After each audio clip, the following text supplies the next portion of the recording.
Pennsylvania lawmakers wrapped up their annual budget hearings today with the governor's budget secretary giving the final testimony. Our Pennsylvania State Capitol correspondent Kara Jeffers is live to talk about elected officials' focus for the next few months after 3 weeks of just tearing down the state spending. Good evening, Kara. Good evening, Mike and Eva. We had lawmakers these past 3 weeks kind of look at some of the federal pressures and curiosities that have been going on, but really it gave us a snapshot of what they're going to be looking at. We're spending more than we make to make up for an aging population. In the past 3 weeks, a total of 42 hearings, 23 different state departments, all defending their past spending and future fund requests.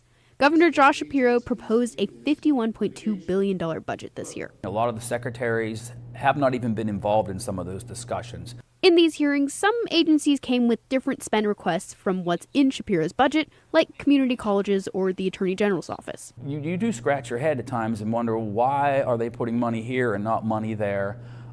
Is it simply for a talking point or a headline, or is it actually based on some data or need? Lawmakers have until June 30th now to iron out those specific budget details. The largest partisan policy divide, revenue estimates, and what the final spend number should be.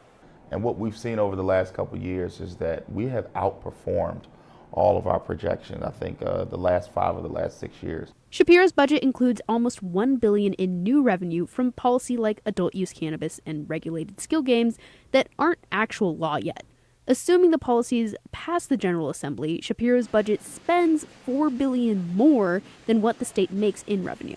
We have to start to close the structural deficit.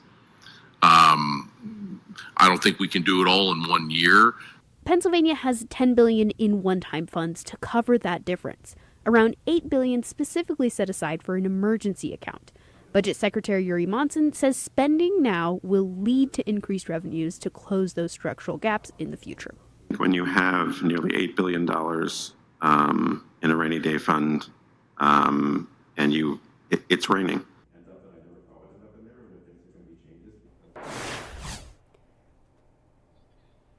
Secretary Monson once again saying that we have that aging population. This is the time to be spending, hopefully to make those investments to keep people in Pennsylvania, to attract business to Pennsylvania. On the revenue reports, there is a report from the Independent Fiscal Office that said their estimates is that if those revenues did pass, it would be less than what Shapiro is estimating. In Harrisburg, I'm Kara Jeffers, Erie News Now.